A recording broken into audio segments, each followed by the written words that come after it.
చూస్తానని నేను మనస్ఫూర్తిగా ఆశిస్తున్నాను. అదేవిధంగా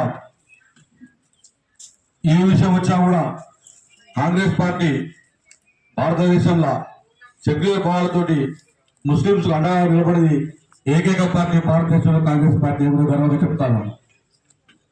అదేవిధంగా ఈ ప్రాంతంలోకి వస్తే మన నాయకులు మాజీ మంత్రివర్యులు దామోదర్ రెడ్డి గారు కూడా ప్రతి ఎన్నికల సందర్భంలో ప్రతి ఈక్వేషన్స్ లో కూడా ముస్లింస్ పార్టిసిపేట్ చేసుకుంటా పోతా ఉన్నారు. దామోదర్ రెడ్డి గారు కానీ యువరాజు సర్వోత్తమ రెడ్డి గారు కానీ ఒక సందర్భంలో మున్సిపాలిటీ 32 వార్డులు ఉన్న సందర్భంలో కూడా జనరల్ సీట్లలో 6 సీట్లు ముస్లింస్కి ఇవ్వడం జరిగిందని కూడా ఒకసారి గుర్తు చేస్తా ఉన్నాను.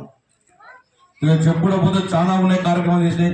మా దగ్గర ఎవరు వచ్చినా కూడా కులాలు మతాలు సంబంధం లేకుండా కూడా దామోదర్ రెడ్డి గారు ప్రతి పేదవానికి కూడా ఈ ప్రాంతంలో అండగా ఉంటూ వస్తా ఉన్నాడు. గత 5 సంవత్సరాలకు కూడా తెలియపరుస్తాను.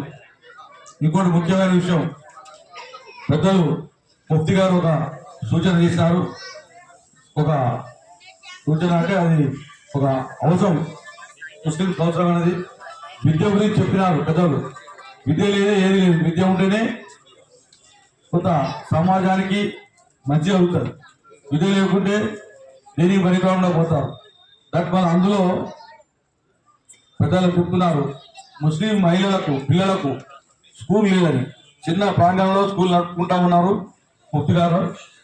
అట్లా కాకుండా మాకు కూడా కొంత స్థలం ఇప్పమని అడిగినారు. వారు దురాజపల్లి కోరుతా ఉన్నారు. దురాజపల్లి దగ్గర ఉన్న ప్రభుత్వ స్థలం అడుగుతా ఉన్నారు. 4 ఎకరాలు కావాలని.